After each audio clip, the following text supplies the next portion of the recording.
We're excited to have back on the show Jim McKelvey, co-founder of Square, which you did with fellow St. Louis and Jack Dorsey, of course, the co-founder of Twitter. I think we're going to stop introducing you that way. We're just going to, you can just be Jim and not Jim and Jack. That's coming. And part of the reason is you're also working on something called Launch Code, which we will talk more about in just a minute. But we had you on the show most recently in October. We were talking about talent then. We might ask you a lot of the same questions because I feel like things have kind of changed since you've been on last. I've got better answers now. Okay, good. Let me start right there then, because you once said that there was a real shortage of talent in St. Louis. Do you still say that? Sure, there still is shortage, but we're addressing it.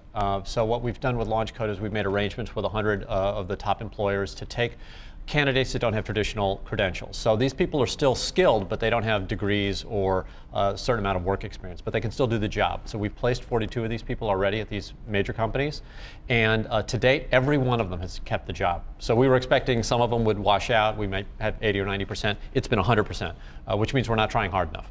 So. And we're going to, and again, like I said, we're going to hear more about this, see more about Launch Code in just a minute, but I mean, the overwhelming response right away. It's shocking. I mean, from the companies to the candidates, the response has been just amazing. Okay, so let's back up just a second here. Why is talent so important? Don't we bring jobs to the city and then the talent just follows? No. If there's a talent shortage nationwide, as there is in technology, you can't get the people to fill the job. So right now we have identified over 1,000 open positions in town. They're probably more like 5,000 or 10,000 if we actually started filling the ones that we have open right now. There are others would open up.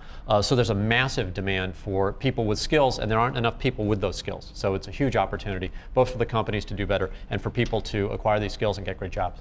You also said something before about we are in the midst of a renaissance here in St. Louis. What do you mean by that? Do you still believe that? Yeah, I mean, you can see it all over the city. There are tremendous pockets of activity, and I could list them all, but I mean, I think everybody's going to do that afterward, so I won't. Well, but okay, so does that play into the conversation we're talking about now in terms of bringing talent? Yeah, a vigorous ecosystem needs talented people. So, period. I mean, all the stuff that we're doing here, it depends on smart, hardworking people. And what do those, okay, if the ecosystem needs them, what do they need? They need fun, great jobs. And is this about making St. Louis cool, or is this a bigger mission here? Does this have implications for those who have a great job right now? Well, you know, the cool comes with it. You know, it's not about necessarily defining the city as cool or trying to, you know, follow some trend. It's just a question of, you know, vibrant people who are making things and building new things are excited. They take responsibility for their communities. You know, it emboldens the entire ecosystem. So that's what you want. You want that sort of synergy that you've seen in other cities. We started here in St. Louis as well. So if I have let's say I have a good job right now for Emerson, which I don't. If you know of anything, let me know. I can get you one. Okay. You just have to take my CS50 class.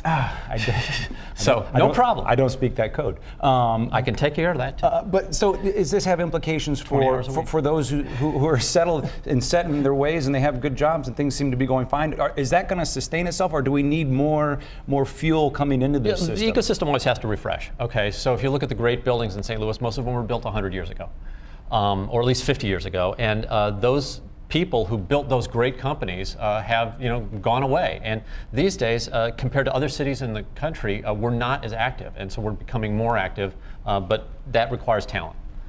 I know you are an optimist, so I would maybe ask you: is St. Louis a good place to do business? But maybe that's not even the right question. It's a great place to do business, but it could benefit from more talented people. And that is a statement that applies all over the world. I was in Rome last week advising the Italian government on exactly the same thing. They're having the same problem in New York, having the same problem in Silicon Valley. It's a worldwide problem. We're just trying to address it locally better than any place else in the world. On Twitter, we're hearing maybe that I should back up even one more step and just give us your definition of talent. What are we even talking about here for those who may not be in this conversation? In my limited scope, it's people who can build things. So that's a very limited thing. But what I'm looking for specifically are people with the skills to create new things. So designers, engineers, programmers, artists, people who build. That's not a general definition, that's my definition. I like it. Okay, that's a good starting point. Okay, let's go check in on social media and see what else people are already telling us about this conversation.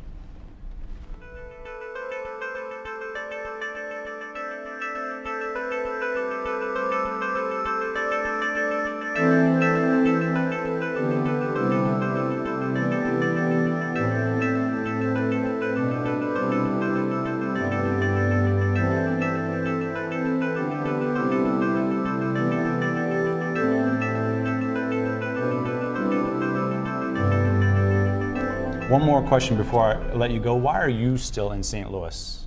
I love this town. I mean, I was born here, my parents are here. It's a great place. And we chose, when our son was born, to move back to St. Louis. So it's a fantastic town. Launch Code, too late? Have I missed the boat if I want to get that job? No, if you want to get a job through Launch Code, which we have over 1,000 job openings right now, there's a class that is offered for free. It's through Harvard University and edX. Called CS50, and it takes you from no programming knowledge to enough skill that we can actually get you a job with one of the Launch Code companies. And 1,000 people showed up for the first class. We're teaching twice a week, and you can go to launchcodestl.com, register, and you will be a little bit behind if you start today, but you can catch up. So do it. Funny you should say that, Jim, because our cameras and the 9 Networks Anne-Marie Berger actually went to that class. So thank you for your time. We appreciate you being here. Thank you so much. And let's take a closer look at what Jim was just talking about. In St. Louis, we have a tendency to dwell on what we used to be and highlight our shortcomings. And it can be a real bummer to hear about St. Louis's missed opportunities. Let's take Square, for example, the revolutionary card reader. They're a rapidly growing company employing over 700 people, most of whom are computer programmers and engineers. Last October on Stay Tuned, Jim McKelvey, St. Louis native and co-founder of Square, spoke about why he had to move his company from St. Louis to Silicon Valley. I mean, look, we started Square here. The idea, was hatched on Del Mar Boulevard. Jack and I are both from here. And we tried to open an office here, but when we started that office, what we were doing was we were hiring away from other companies. And I would, have my friends call up and say, hey, you just stole my best guy. I'm like, oh, I'm sorry, man. But here there just wasn't a supply. Well, the good news is St. Louis isn't moping around mourning lost opportunities anymore. There's a new trend in town. A movement amongst long-established businesses, startup companies, and entrepreneurs to promote skill development and connect people to jobs. The idea is to attract and retain talent in our region so companies can grow and stay in St. Louis. And who better to be a key player in this movement than Jim McKelvey? So Launch Code is a simple effort to take people who have programming aptitude and get them into jobs. Launch Code is working to reduce the deficit between available computer programming jobs and available talent to fill them. So they've partnered with more than 100 local companies to pair aspiring coders with experienced programmers. It's job training combined with job placement. So if the position of fish 6 equals, I believe this is 0. But with more than 5,000 programming jobs available in the St. Louis region, Launch Code decided to take their efforts one step further. We wanted to bring more applicants into the pool. Launch Code has partnered with edX, a consortium of top universities who offer their courses and lectures online to anyone interested in learning more. So this is CS50. My name is David Mann. So in downtown St. Louis, Launch Code is presenting computer programming classes from Harvard for free. We kind of researched it and thought, this can't be for real. They can't be offering this Harvard course for free. And we dug a little deeper and we thought, wow, this is really something. This is a once-in-a-lifetime chance. And the fact that they've built this support group for us, that's huge. I could learn something new, learn a new trade, learn a new skill, get out in the job market and market myself and say, hey, I have all these skills. You can use me for that, So this is binary. It really is as simple as that. And Participants watch the Harvard lectures, work in small groups, and those who pass the 12-week course will receive a certificate, giving them the skills needed to be paired with a professional. And by the number of people who turned out, there was a need. It was definitely more than we expected. We had to kind of expand. We were originally going to go only to the library. I think we had a 270 person capacity there. And on Monday, 809 showed up. We counted every one of them. There are other efforts in St. Louis to support job growth. For quite some time, local business leaders have been making the case that if St. Louis wants to grow its economy, it must attract and retain immigrants. Meet Miguel Cedeno. He recently moved to St. Louis from the Dominican Republic with his family. He has a bachelor's degree in business administration and a master's degree in logistics management. He left his job as a business analyst when his wife was offered a new opportunity in St. Louis with her employer. I quit my job over there so she can advance here in better positions, and Nestle Proving is a good company. So I jump on board right away.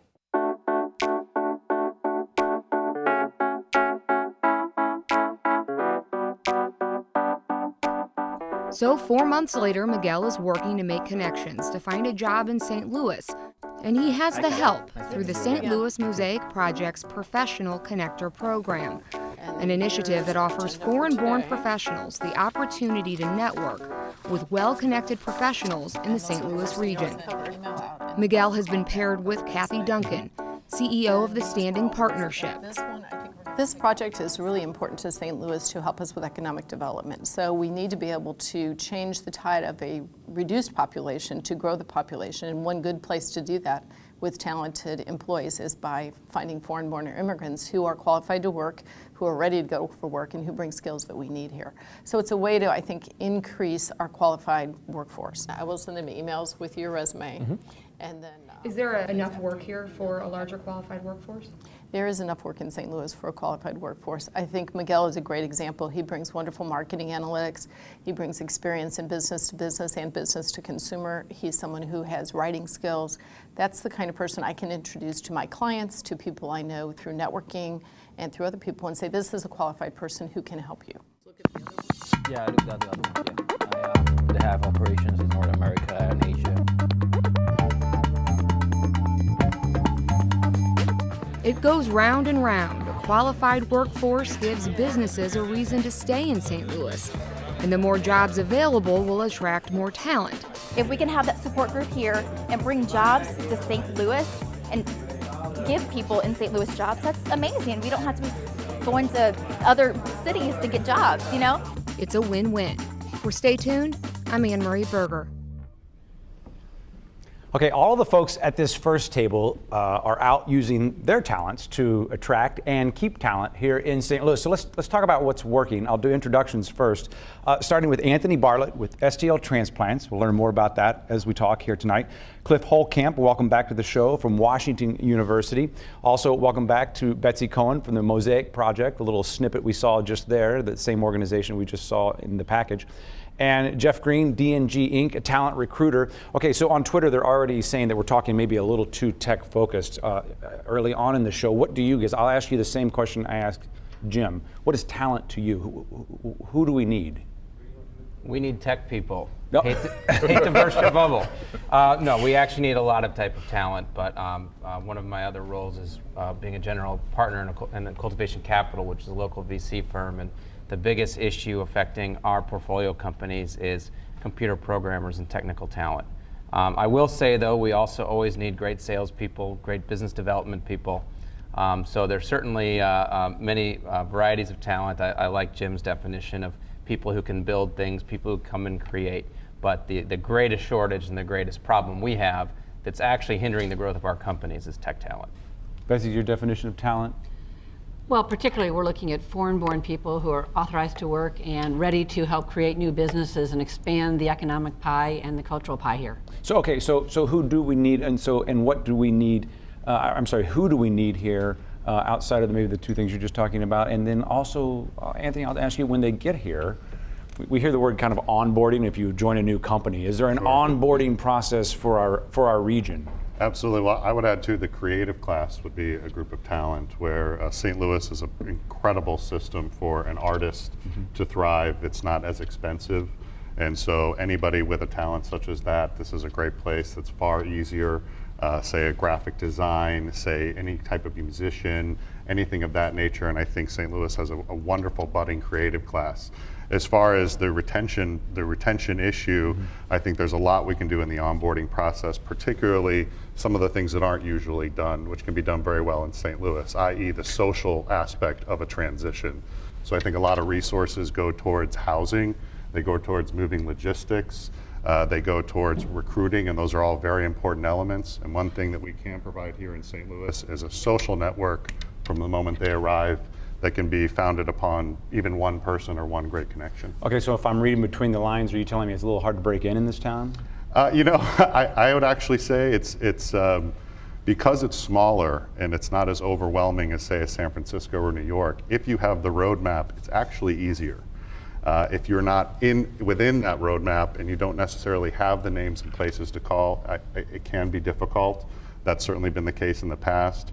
But with the ecosystem that's developing here, again, one or two phenomenal connections make all the difference in the world. And I think they can even have more of an impact than they can in some of the larger markets. And that's why you started STL Transplants. Absolutely, absolutely. It's it's empowering, building that bridge between the transplants and local hosts who finally have the opportunity to really help one another and open doors like it did for me and my family when they first arrived. Is it, Jeff, is it hard to sell our city?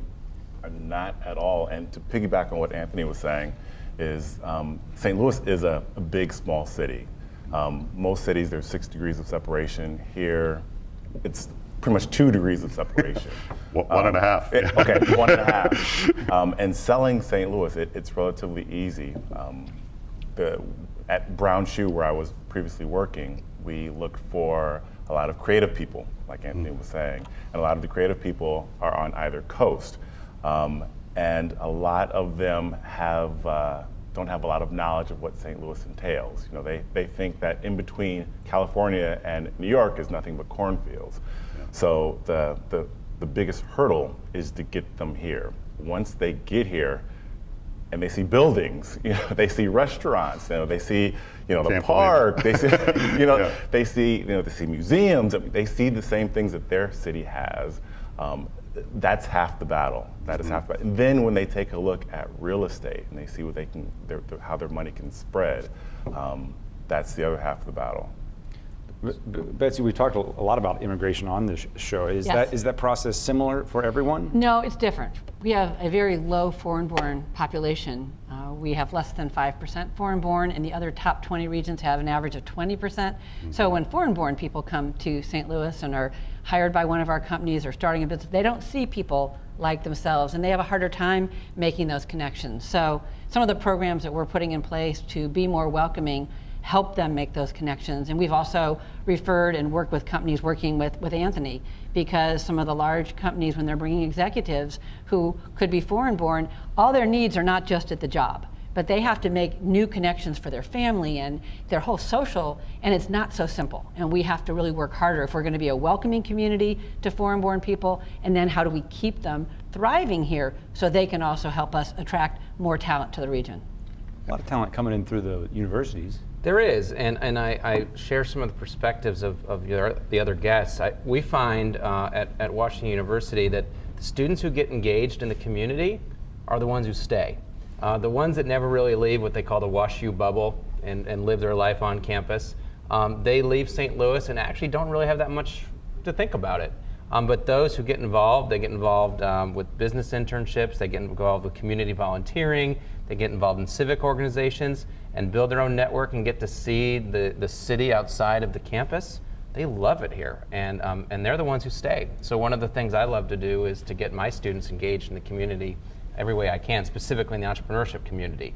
And when they get involved and kind of get bit by that local bug and get into the local culture, the probability of them staying goes up dramatically. Unless they're foreign-born, and then we have lots of visa issues, and so which is why that's a legal problem, which is not a desire problem. They want to stay, but you know, I was in Washington D.C. last week talking to some legislative staff people. We need to have immigration reform so there's more visas, so the talented undergraduates and graduates, postdocs at all of our universities can have opportunities to stay and bring their talents to our community. Right now, it's really tough because they want to contribute, but they can't. Oh, we have a huge number of especially graduate students who really want to stay and aren't able to. Yeah. And to piggyback on that, I think that since the foreign-born population is smaller, there might not be as many families that speak the language as, say, somebody coming from Hong Kong or Germany or Brazil, but they are here. And what they need to be able to find, so their support network might be 2 or 3 people instead of a few hundred, but as long as they can utilize services that the Betsy's working on, and then we can find the appropriate host for them, they're able to find their way. But it certainly needs more. But is this an important enough issue that we need a really a very concerted effort to take on this issue of talent attraction and retention, or is this just so we can have a more colorful neighborhood and just a kind of more vibrant quality of life? We see it as more than just a cultural issue. I'm on the board of Arch Grants, which is an organization which was built entirely on the premise of the economic value of attracting new people and new talent to St. Louis. We actively try to recruit entrepreneurs from all over the world, and have brought in entrepreneurs from all over the world with the purpose of building an entrepreneurial ecosystem to create a creative culture, specifically in the city, in downtown St. Louis. So it's something that we believe strongly in, and we give away $1 million a year, $20,000, $50,000 grants to incent companies and the founders of these companies to come to St. Louis and become part of this community and part of this culture to develop their company. And we believe that this is critical to creating the next big companies and the next big opportunities for the future of St. Louis. Have expectations, workplace expectations changed? Are those shifting, or what do these talented people demand? One of the things that Betsy said that I really agree with is they want to see more people like them. So if you're attracting entrepreneurs, they want to see more entrepreneurs. If you're attracting foreign-born talent, they want to see more foreign-born talent. So to your question, it is critical for the growth of the region is to have a diverse talent pool. Nothing sells St. Louis like a happy transplant. I think that there are a lot of wonderful resources and a lot of locals doing their part to attract new talent. But when you have a happy converted New Yorker or a foreign-born person who's here, who's made the transition, and can say to somebody who's recently arrived, look, I know what you've been through, I've been in your shoes, I'm from where you're from, I speak your language, but I choose to make St. Louis home. Here is why. That new person's paying attention. Right, and the word of mouth is huge. That's the best advertisement you can have. And we need that to overcome the fact that we have an aging population who's here, and we have young people, like my 2 sons, that have moved away. And so as we need to build in new talent here, it's going to make a more vibrant environment that will be more attractive to others. But the alternative is just an environment that would be shrinking and not an expanding economic, social, cultural mix that will be vibrant and make it better for people here today and better for the future that has to get created here. And I think one thing that we're starting to see is the 50 and under crowd, they're not moving for a paycheck anymore. Right. They are moving because they want it to be cool, they want it to be vibrant, they want to see a culture, they want to know that they're going to have a life outside of work. And I think that that's something that we can provide, but it's something that we need to really push to the forefront and let them know this is a great place outside of the office too. Yeah, being complacent it won't do it. Yeah, we have to be, as a region, we have to be more aggressive and intentional at being welcoming for all kinds of people and talent, because that's what it's going to take. Betsy, we'll leave it there because we want to hear what everyone is saying on Twitter. Thank you all for your time. Very much. Thank you.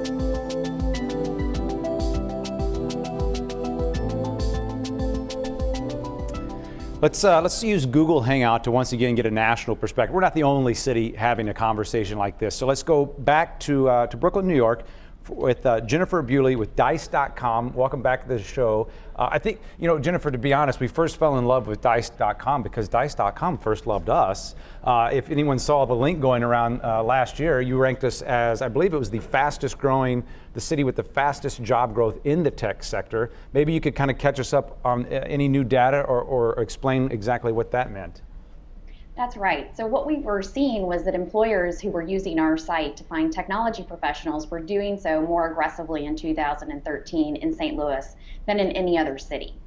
And so that is a quality problem to have. You have a lot of demand.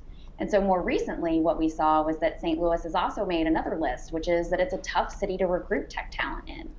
And it's not that the workforce isn't growing, it is. So it's growing through traditional means in terms of more computer science graduates, and then also non-traditional means like what we just saw with Launch Code, but it's just not enough to keep up with the demand. And so it's a great situation to be in terms of St. Louis for technology talent, and we've continued to see that in 2014, so it really looks like it's going to continue to be a good year.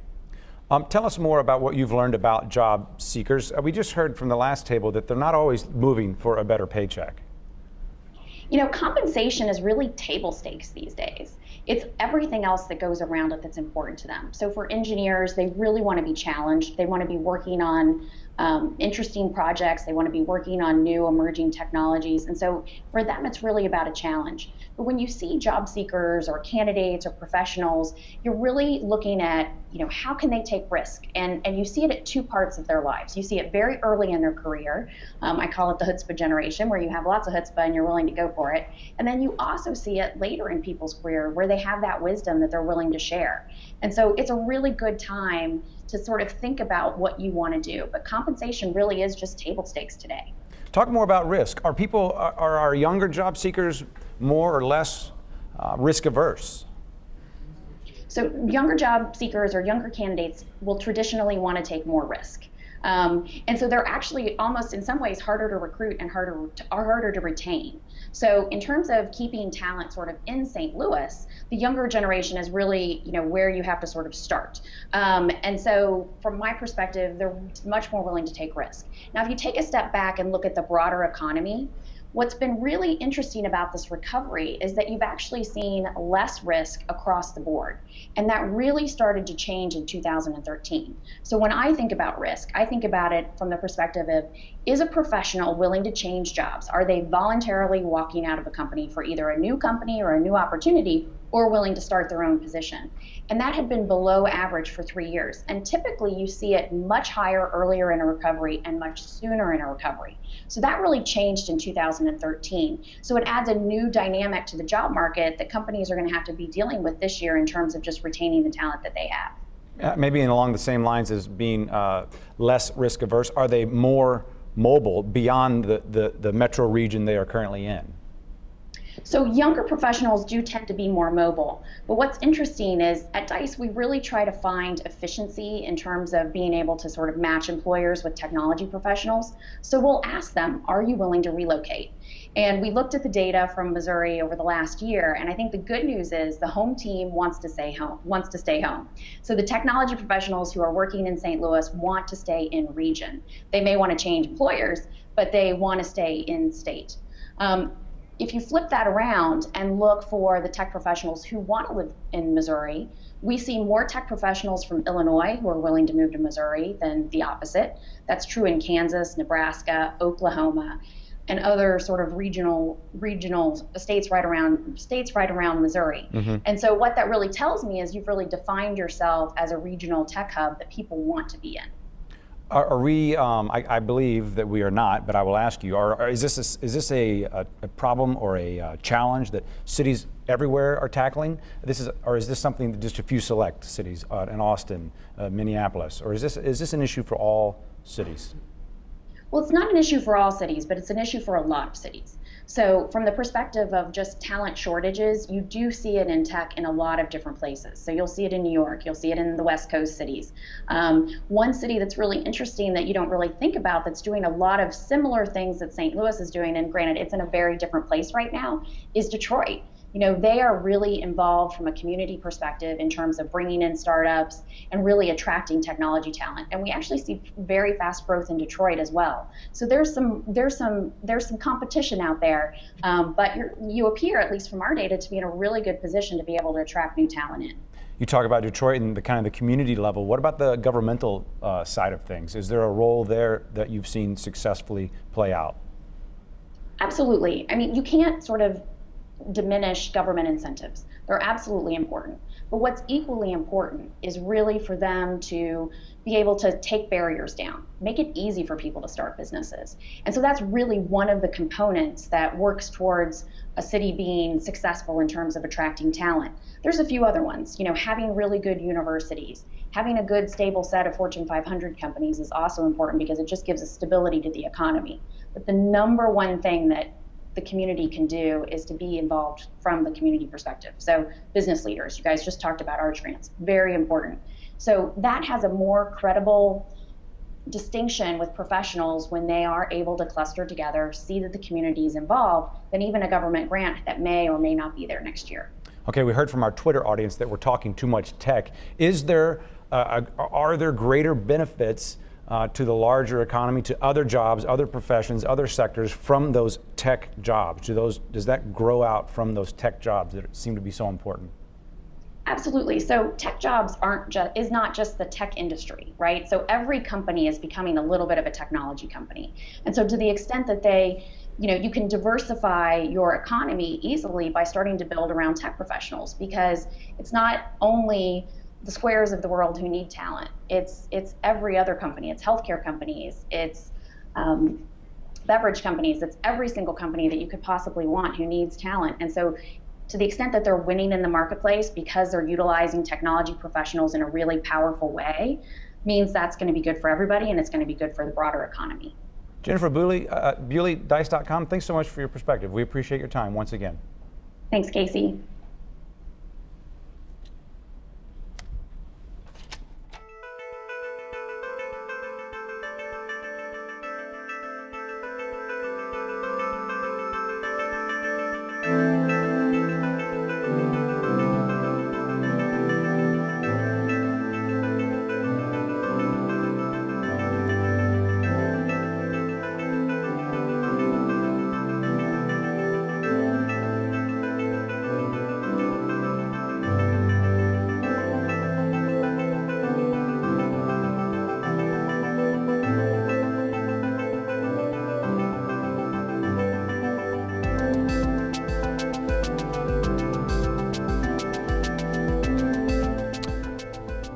I want to start this table with someone who's not physically at the table. From Twitter, we hear from Casey that we are perhaps focusing a little bit too much on bringing people in and not enough on the talent that we have. I know that sometimes you might see that in your own job, that once you're here, you don't feel like people are focused on you as much. I don't know. Well, let's discuss that with the three gentlemen we have here.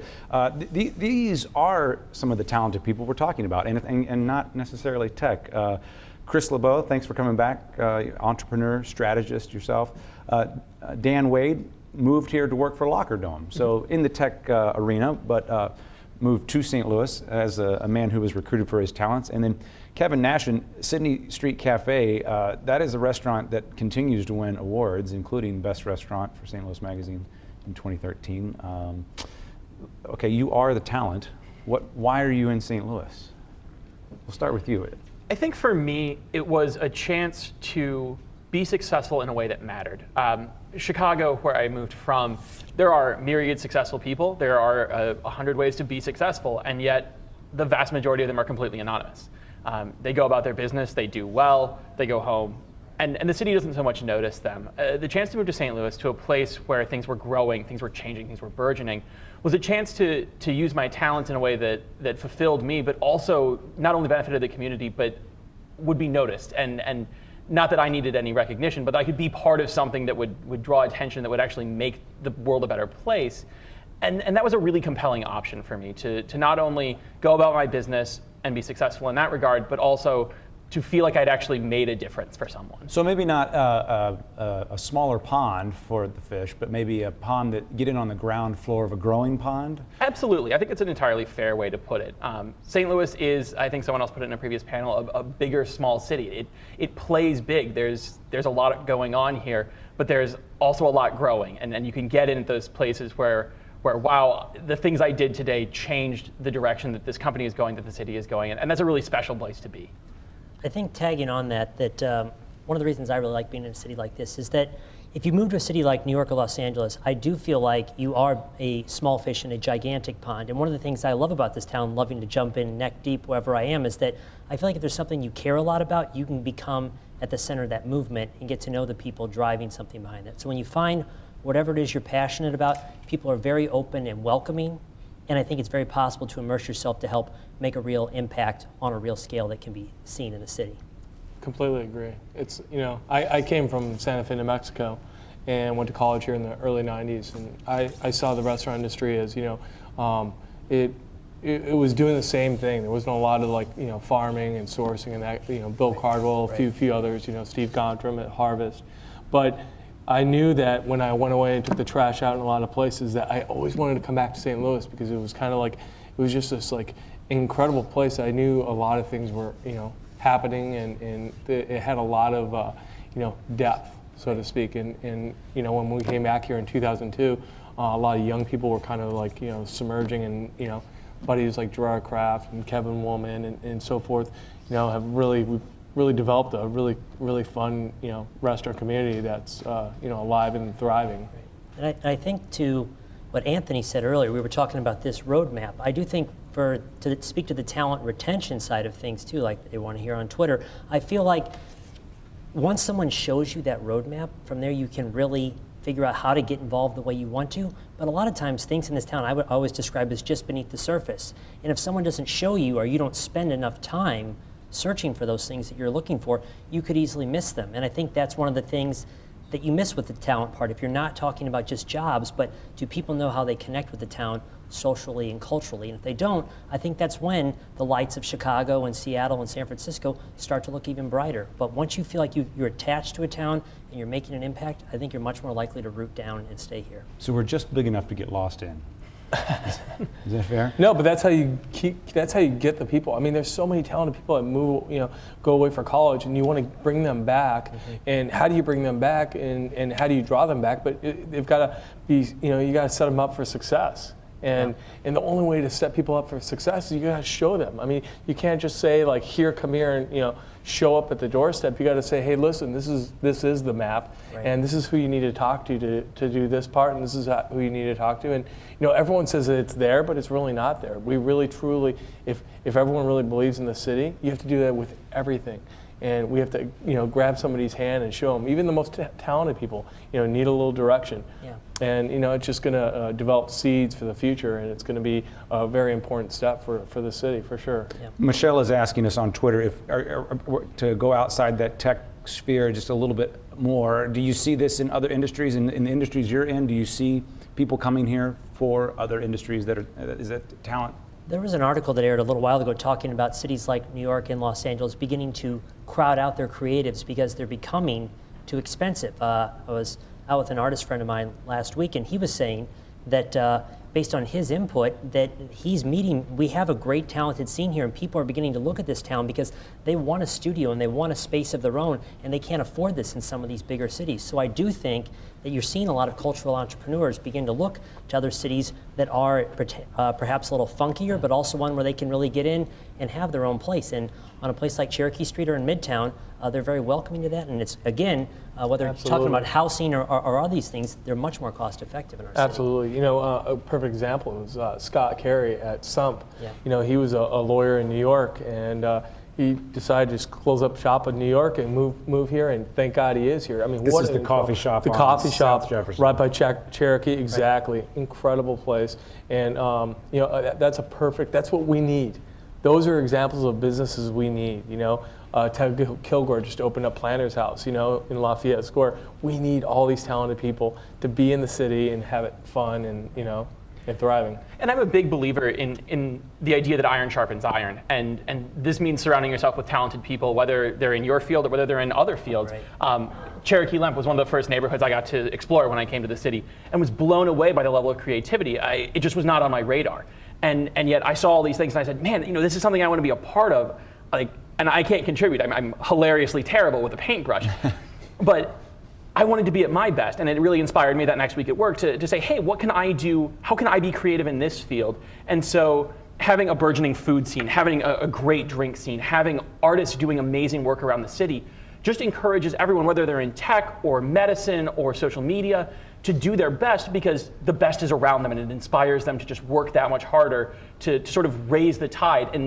And there's even an aspect of wanting to inspire that next person. And I think as we all sort of buy in to the fact that that's all of our responsibilities, no matter what sector we're in, it can only raise the level of the city and raise our profile nationally and internationally. I think all three of you have inspired us, so thank you very much for your time. Keep telling us what you're thinking about this conversation. Hashtag StayTunedSTL.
I want to do introductions quickly to get to this table. Welcome back to the show to Todd Swanstrom from the University of Missouri St. Louis. Resident Renaissance man is how I like to refer to you. Also, Katie Jamborets with the St. Louis County Economic Development Partnership. Welcome back. And first time on the show for Aaron Perlett, Elasticity, and also Rally St. Louis, which we've heard a lot about. Why should we care about this conversation beyond, if I'm not 20-something and looking for a new place to settle down and be cool, why do I care? Do you care about the airport? Do you care that we have more direct flights? It's net population gain. Yeah, I think it's necessary for economic growth in the modern economy. If you don't have innovation, if you're just producing routine products, mass manufacturing, you're on the downslide. You have to constantly innovate and be ahead of the curve. And then if you can innovate for a while, you have a product that no one else has, and you can charge a monopoly price, as they say, and you can begin to accumulate.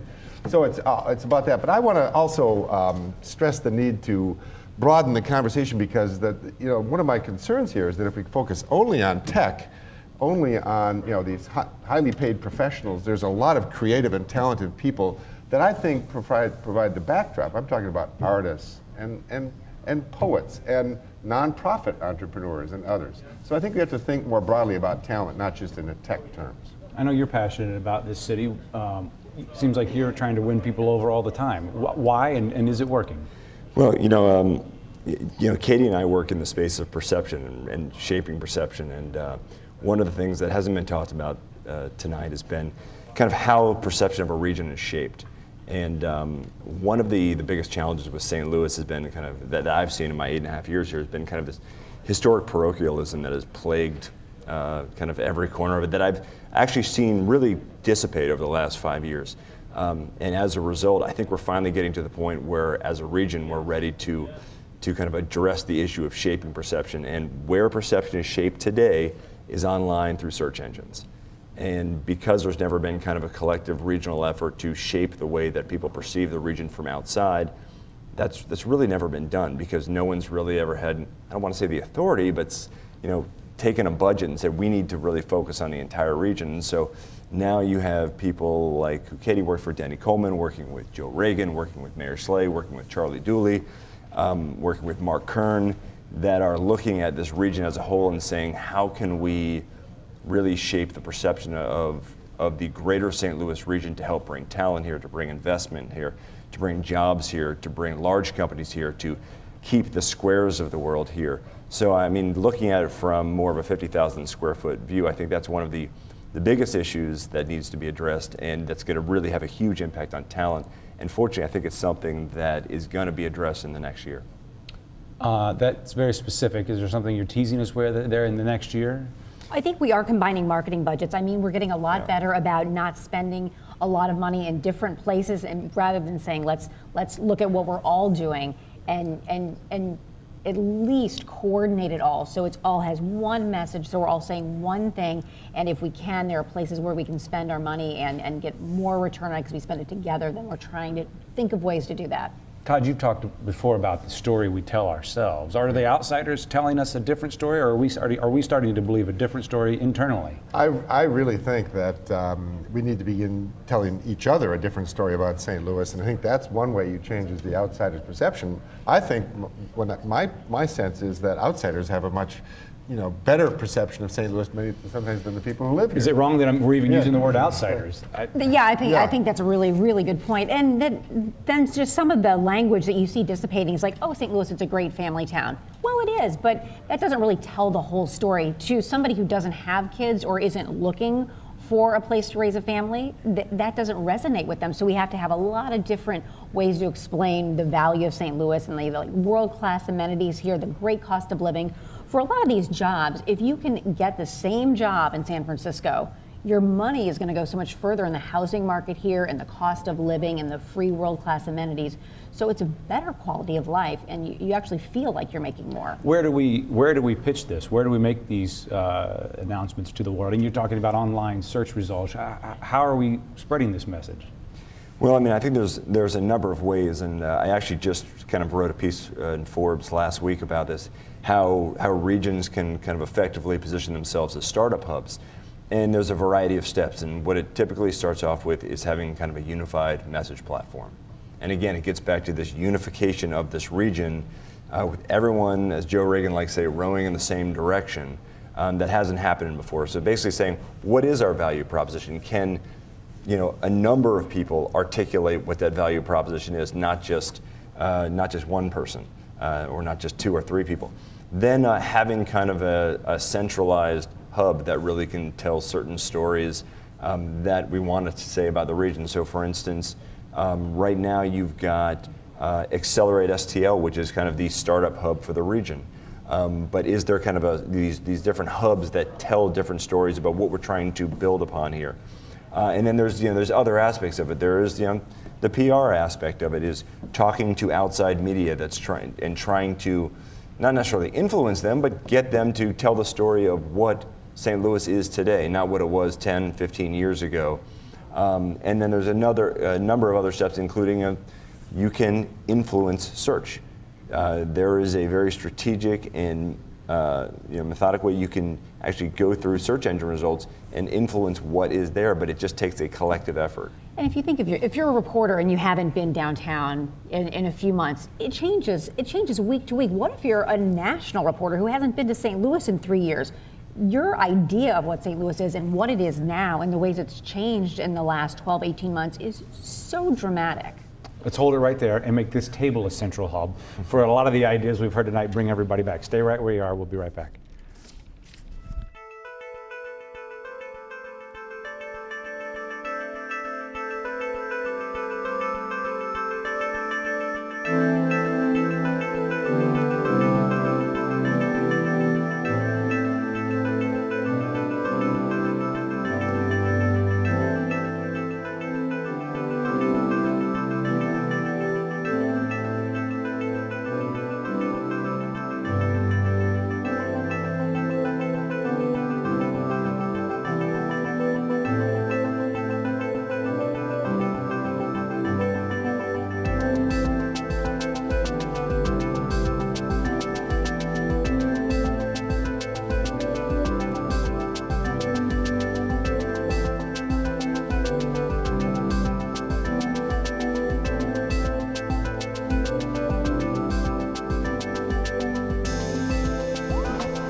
Okay, we have more to talk about than we have time to put on TV. So I think what we will do is keep talking online. So this is just fair warning that this conversation is going to keep going on staytuned.9net.org. You started to say something, I think, that was bouncing off of what we were talking about, and we're bringing everyone back into the conversation.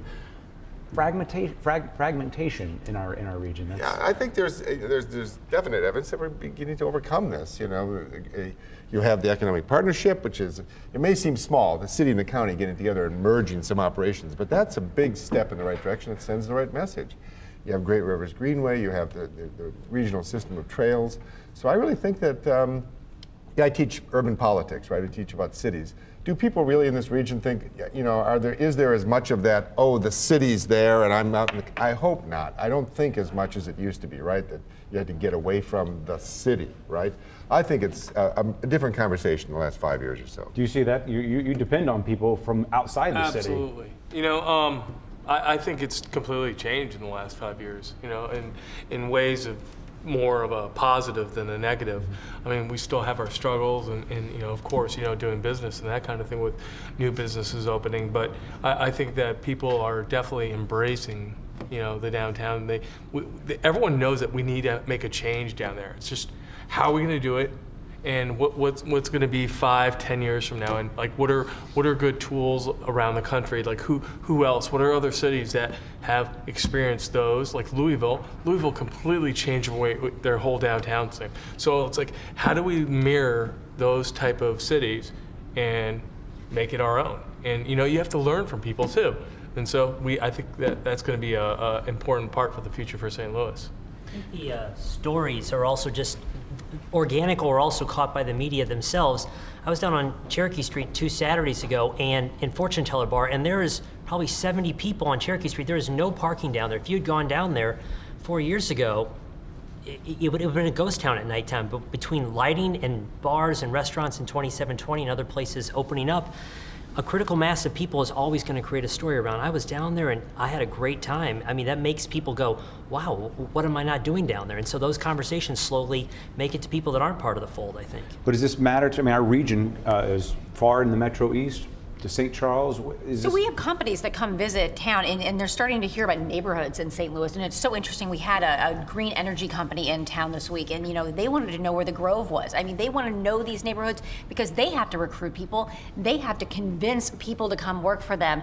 And when a region gets some buzz, that's when you really hit a point where you can start changing perceptions and people will take notice of you. We made the short list on the Boeing project.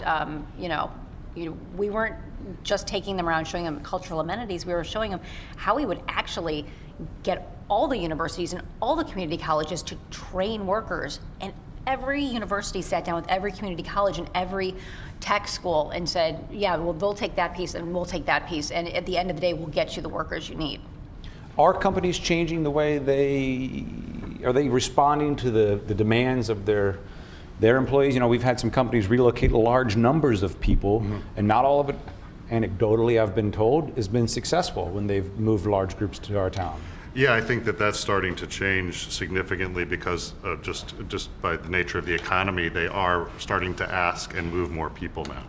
I think maybe 3 years ago they weren't bringing as many people in, and so we're really starting to learn from the new arrivals themselves. They've had a voice that's more recent just because there's a lot more movement now. I think we're at the precipice of a hiring boom the next 3 to 5 years that we haven't seen in a very, very long time, whereas maybe they weren't talking to as many people 1, 2, or 3 years ago. I think also there's a recognition as if a large number of people get moved here, what is the composition of people coming? What are their ages? What are their ethnicities? What do we need to make it successful? And as we look particularly at the foreign-born part, there's a recognition that we're going to have to do different things to attract and retain them among some of the large employers that are talking about bringing a lot of people to St. Louis as a region. What can we offer? How can we help them see that they're going to thrive? And a lot of these employers too, a lot of these issues that I think the big employers with the large moves we're having, they're very, very fixable. I think during a lot of the exit interviews, employees were bringing up issues that were social in nature. And again, that's solvable and solvable right now. And we have a ways and a means to do that, especially in this community that's working together and sticking together for the first time. So if a company's interested in, say, Maryland Heights or St. Charles or the city, and then maybe they're not the right fit, St. Charles and Maryland Heights and the city are now communicating, saying, you know, maybe this is the right fit for you, whereas before that wasn't necessarily happening. Aaron's work with the city and county too is making a huge difference, because the transplant and the person outside St. Louis doesn't understand the city-county divide. So when they're looking at statistics of St. Louis, they think that's St. Louis. And then they're coming here and spending time here going, wow, I feel so safe. This is lovely. This is really great. I thought it was something else entirely. And so it's not just changing the city and county for us, but it's actually changing it for Google. And somebody looking up St. Louis on Google, that will make a huge impact and make it so much easier for the company hiring, because when they're bringing people in, what does the new employee do? He gets on Google and he starts looking up St. Louis. Well, that image has to be spot on, and it has to reflect what St. Louis is, which is a wonderful, safe, clean, convenient place to live. That's not our image online. So thanks to you, Aaron. It doesn't help on the front page of the Post-Dispatch there's a story about being tops in venereal diseases. That has a lasting influence. And I mean, I've talked to recruiters at WashU Medical that have said, we've tried to recruit, say, a top tier physician from Harvard here, and that physician's wife hops online and finds something negative in search results. I remember when we were moving here 8.5 years ago from Florida, and we hopped online and we found that CNN.com had rated Baldwin as one of the top 75 places to live in the U.S. It had a resounding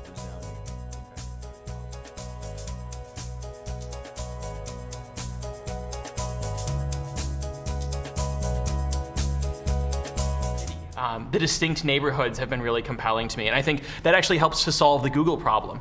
If you're not Googling St. Louis and getting city and county and trying to suss those things out, if you're searching, I've heard of this neighborhood, I've heard of the Hill, and you start looking up the Hill, you start looking up Cherokee Lamp, you start looking up all of the other areas, all of a sudden you aren't getting crime results. You're getting the bars and restaurants in that area, you're getting Yelp results, you're getting the things that inspire you to not only to move somewhere, but to invest in that community.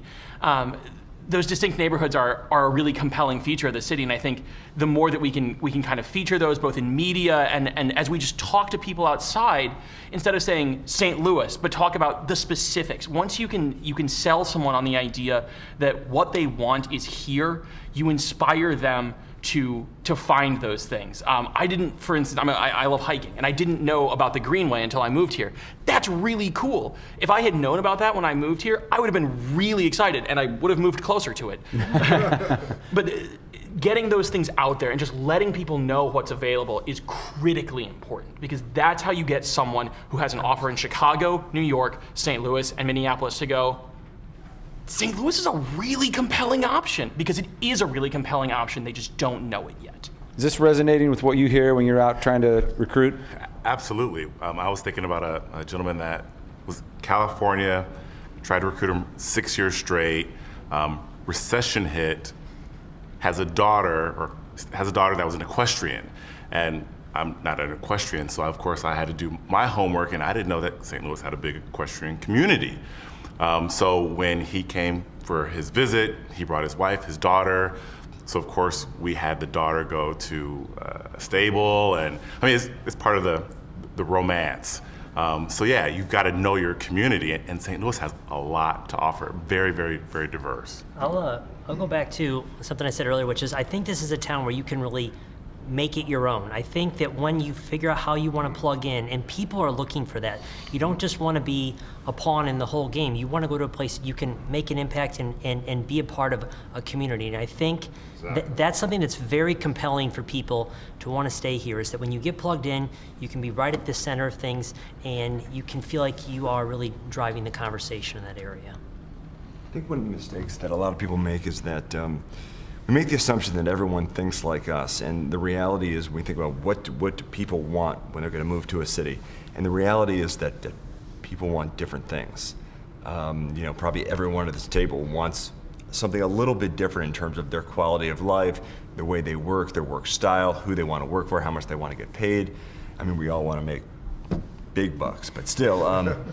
And the nice thing about St. Louis and what we've always had that I have found since I've moved here is that we have a pretty broad spectrum that creates a high quality of life. Everything from the minimal things like there's not a lot of traffic here to if you look at our cost of living, it's kind of right in the center nationally. Real estate is significantly lower. Yeah, real estate's very low.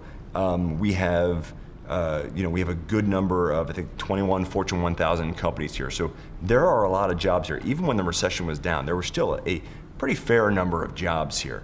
We have kind of a diverse number of kinds of neighborhoods, whether we're talking about the Grove, the Hill, whether you're talking about way West County, whether you're talking about South County.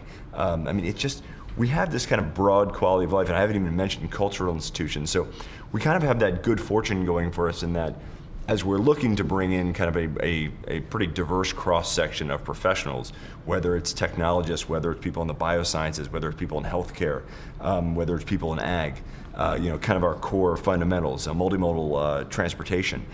We have a lot of elements that provide a kind of this complex mosaic that makes a lot of people happy in terms of what they're looking for in jobs and quality of life. Kind of branching off of what you're talking about there too, on Twitter, we're getting some feedback, as we should, that maybe our conversation is still too focused in the central corridor, and this is a bigger region. It's that's the key. We talked earlier about just focusing on Maplewood and everybody kind of like working together. Everyone's going to need to really work together in order to make St. Louis successful. And when we say St. Louis, we're talking about the whole Fallon region. to O'Fallon, basically. It is very. It's broad. It's big. And once it connects, it's just going to benefit us that much more. So it should happen today. Is there something we could do specifically? You study this and teach this. When he said connect, is this a transportation issue? Well, we have this problem that St. Louis, the statistics come up, and it's for the central city of St. Louis, which is only about 11% of the population of the region. Crime statistics. So this a part is representing the whole, and that's a problem. So obviously it'd be great if we could do what Louisville did, right? Is join the county and we then become, the 10th largest city in the country or something like that. But, I also think that's what's going on. I want to pick up on this. I study neighborhoods, right? And I came up with a list of 17 neighborhoods, including in the suburbs, by the way, on the Missouri side, right, St. Louis City and County. 17 places with a kind of a buzz going, I would call it, where young people are kind of moving in, and South Grand and Shaw, and all these places, and it's under the radar screen. People don't really know that there are these little scenes happening. Cherokee Street's been mentioned, and they're all over the place. And if they ever finally connect with each other, they're all kind of islands now, but if they ever finally merge, then the place will really take off. So what is that connection? Just a nice row of houses between the two areas, or is there something else? Well, this is my area of community development, but we should have retail corridors that connect them. We should have transit. I think trolley and light rail. I think that you need to have bike paths.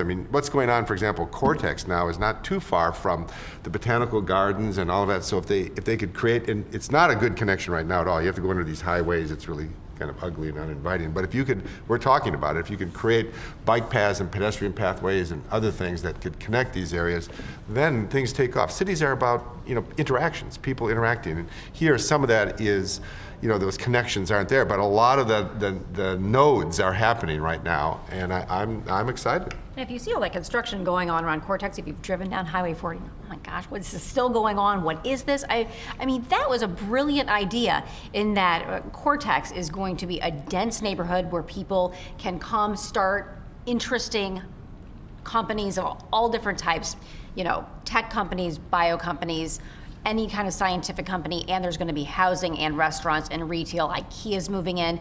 And before that started, they figured out how to get transit there. So as all these businesses are moving in, the transit's already mapped out. So somebody's asked the county executive and the mayor, what's going to happen in the next year? Well, Cortex a year from now is just going to look phenomenally different than it does today just because of the number of people that will be there. Got to put a new station in, but yeah. One thing we could do is sort of lose our competitive nature. St. Louisans are kind of protective. Internal competitive. Internal competitive nature. So, you know, I think what we need to start doing, and we're starting to see happening, is what is the transplants agenda?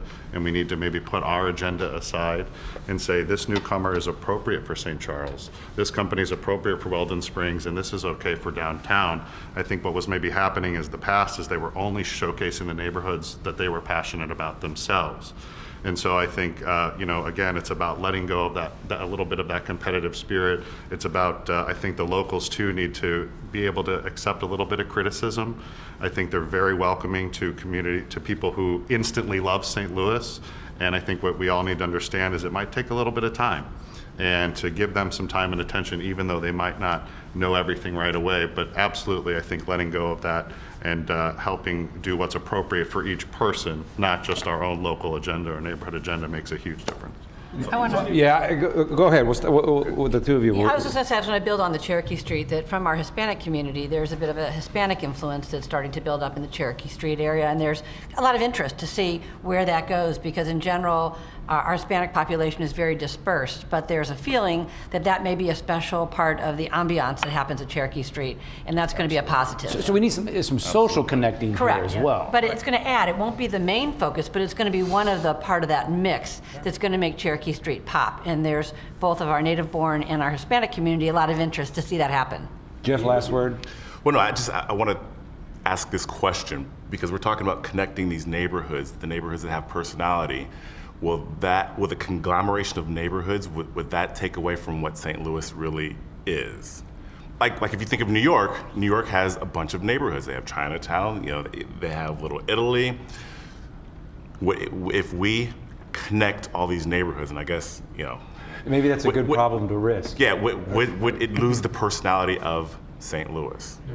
I think they'll build it. I mean, every major city that has character has a Chinatown, has a Italian, a Mexican, you know, it's we need to connect these dots and make it happen, and it's just gonna like polish it and make it shine even more so, you know.